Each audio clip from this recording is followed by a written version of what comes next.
Welcome to everyone at my YouTube channel.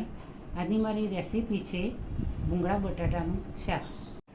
ડીશમાં બટાટા લીધા છે. ભૂંગળા બટાટાનું શાક બનાવવાનું છે. ભૂંગળા બજારમાં તૈયાર જ મળતા હોય છે, તે લઈને સીધા તળવાના હોય છે. આ બટાટા લીધા છે. હવે તેને કટિંગ કરીને તેના પીસ કરીને બાફવા મૂકી દઈશું. ઉતારીને કટિંગ કરી દીધા છે. હવે સીધા કુકરમાં બાફવા મૂકી દઈશું. આ પણ કાપવાના છે. હવે આ રીતે કાપીને સીધા કુકરમાં બાફવા મૂકી દઈશું. રાઈ એડ કરીશું અડધી ચમચી.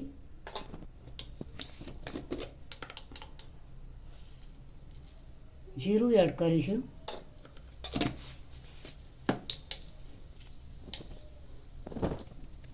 તમાલપત્ર એડ કરીશું.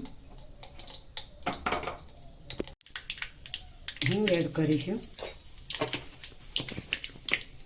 મીઠા લીમડાના પત્તા એડ કરીશું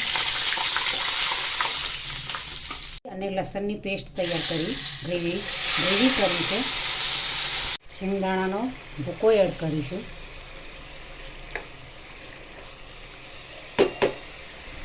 બટાટા બાફીને તૈયાર રાખેલા છે.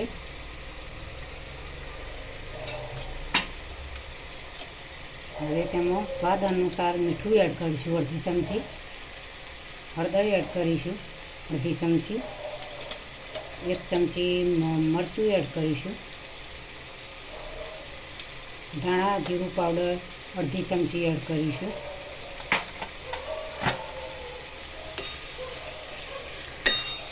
ગ્રેવીવાળું બટાટાનું શાક.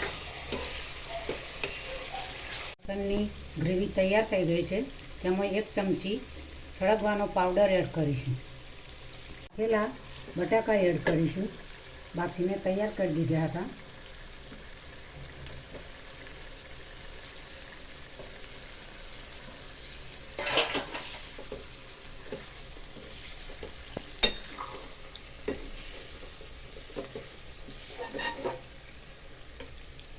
તૈયાર થઈ ગયું છે. હવે પ્લેટમાં સર્વ કરીશું.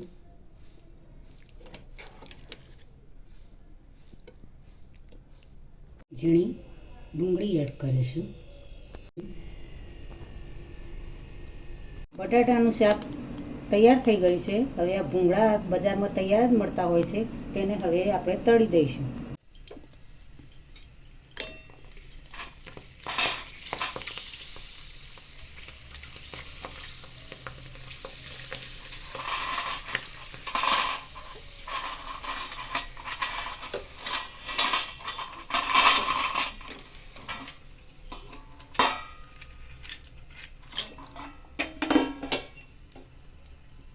ભૂંગળા તળી દઈશું. બટાટા ભૂંગળાનું શાક બનાવવાનું છે.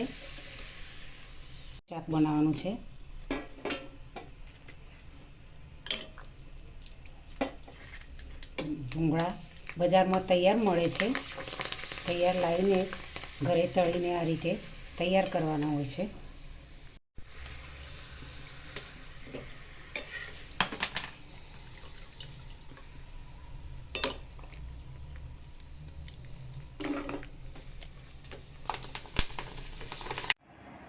આજની રેસીપી મારી તૈયાર થઈ ગઈ છે. ભૂંગળા અને બટાટાનું ગ્રેવીવાળું શાક, ટામેટાની ને ડુંગળીની ગ્રેવીવાળું શાક.